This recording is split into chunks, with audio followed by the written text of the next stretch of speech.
How to block an app on App Store.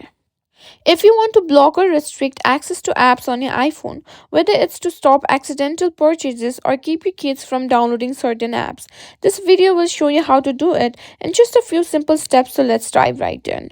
First things first, what you need to do is head over to the Settings app on your phone. Once you're in the settings, scroll down and simply tap on Screen Time.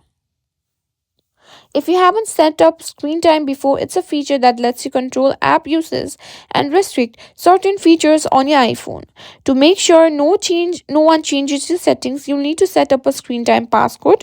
Just simply tap on lock screen time settings, simply tap or set a screen time password. Now, once you've turned up time passcode, what you need to do is tap on content and privacy restriction. This will let you block certain features on your iPhone, including restricting access to the App Store. Make sure the toggle at the top of the screen is turned on, which enables the content restrictions. Now, tap on iTunes and App Store purchases and select installing apps. Here you can select don't allow to completely block the ability to install apps from the App Store.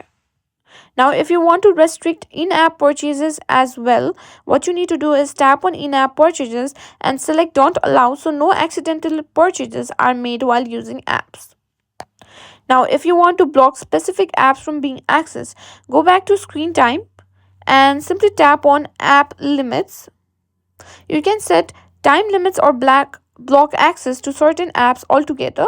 Now, if you need to change the restriction later on, you can simply go back to the content and privacy restriction settings and simply adjust the settings that we have adjusted earlier. That's it. You now know how to block or restrict access to apps on the App Store on your iPhone.